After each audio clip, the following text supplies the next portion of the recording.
When hunting and using broadheads, you want to make sure your broadheads are razor sharp. The difference between a wound and a kill sometimes can just be right down to a sharp broadhead. The ways that I use are not the only ways to sharpen broadheads, but let me share the methods that I use. These are the tools that I use. I use a flat file. I use a small round steel. I have a round ceramic, and I have an Arkansas sharpening stone. These are all that I use. When I'm traveling and hunting, I carry a flat file in my backpack and my round carbide steel. That's all I need to use. First of all, depending on the type of broadhead you use, in this case, this is a Zwickey broadhead. Zwickey broadheads are a little rougher on the factory grind, and it takes a little bit more to grind that down.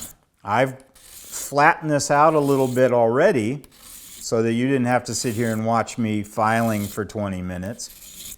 That's the method I do. I do lengthwise, and then on the other side, what I do is I keep the edge away from the corner of the table, so if my hand does slip, it's not going to go right into the broadhead. I do a nice smooth file, not chattering or pushing too much into it. Then I take that edge, there's a small burr right here on the edge. I call it an aluminum foil burr, and that's from filing. And most people, what they do is they sharpen too much, thus dulling the broadhead. They get it sharp, and then they go too far and it gets dull. All you really want to do is knock that little burr off the edge.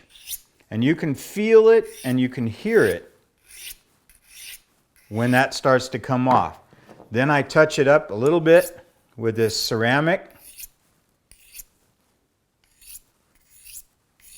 And that edge is shaving hair sharp. Now, I'm going to move on to this single bevel broadhead. Single bevel broadheads are kind of very popular nowadays. I do it a little differently. I like single blade broadheads and I like single bevel broadheads, but I sharpen them a little differently than I do with most of them. The difference is that I file the single bevel just like I would a double bevel, but then I slightly touch up the opposite side. You can see the bevel here, and then you can see the opposite side is not ground, but I still give it just a little swipe with my flat file just to kind of get that burr off of there. Then I take my diamond round, and then I slightly touch up the edge. I do this on my draw knives also when I'm building bows, just to kind of keep it from having that little burr on there. Now that broadhead is ready to go. Some people have a hard time with convex broadheads. I do the same thing. I start with the broadhead here and I file, kind of putting a little dish in there as I file.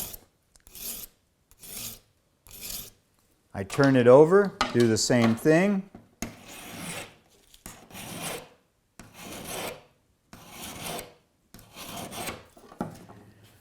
And then I touch it up on my carbide round.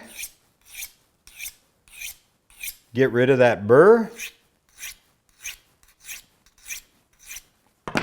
Then I use my round ceramic.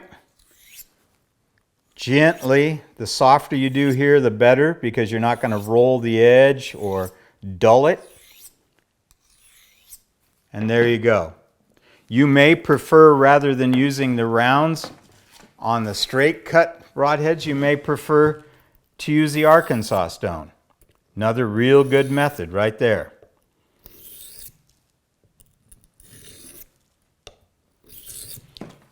To me, if that broadhead doesn't shave the hair on my arm, it does not go into my quiver. This broadhead is ready to hunt with.